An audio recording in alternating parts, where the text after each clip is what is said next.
Hello, it's the Village Mayor here. As you might know, in my first video I posted a few weeks ago, I went to Halifax in August 2022. One of the things I found difficult initially as a tourist was not knowing how to get to Halifax from the airport. In this video, I'm going to share some information on the airport itself and discuss the cheapest and direct way to get from Halifax Stanfield Airport to Downtown Halifax, and a few things you need to be careful about. This information is current as of October 2022, so let's get started. If you are flying into Nova Scotia or are making a connecting flight to Newfoundland, chances are you will be flying into the East Coast's largest airport, Halifax Stanfield Airport. This airport is in the regional municipality of Halifax, but is actually a half-hour away from the city. Numerous airlines fly into Halifax, such as Air Canada and WestJet, but as you can see from the video, I took Porter for the first time ever from Toronto via Ottawa. Most of the flights have Canadian destinations, but there are also seasonal flights to Europe and the US. The map shows the 3 levels of the airport. Once you disembark from the plane, you'll be taken to the second level, to which you take the escalator to the first floor. Locals will say that it takes no time for the luggage to arrive, but as I've experienced, waiting for the luggage was one of the reasons for missing the Airport Express bus, which we'll get into later. My advice is, if you really need to bring checked luggage with you, then don't expect to retrieve your luggage as quickly as locals might say.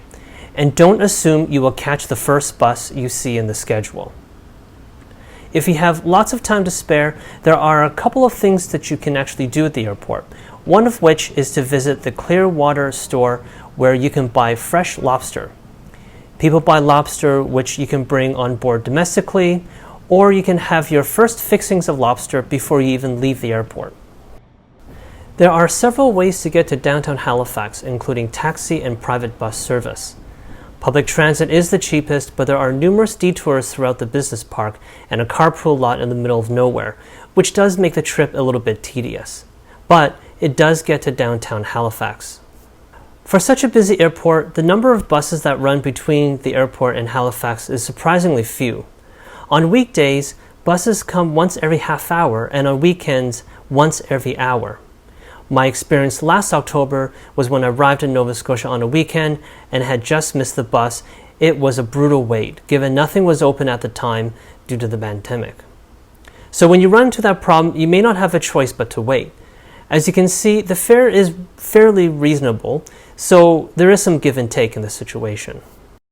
Once you arrive in Halifax, the terminus stop is on Albemarle Street, but sometimes the bus will stop on Duke Street in front of the Scotia Bank Centre and Scotia Square. Overall, Halifax Airport is really far from the city, so any plans to build any light rail would not be feasible whatsoever. Once you do catch the bus, it is long and tedious, but riding a bus through the rural areas of Nova Scotia really gives you a sense of anticipation of a great time in the province. Thank you very much, and I'll speak to you soon.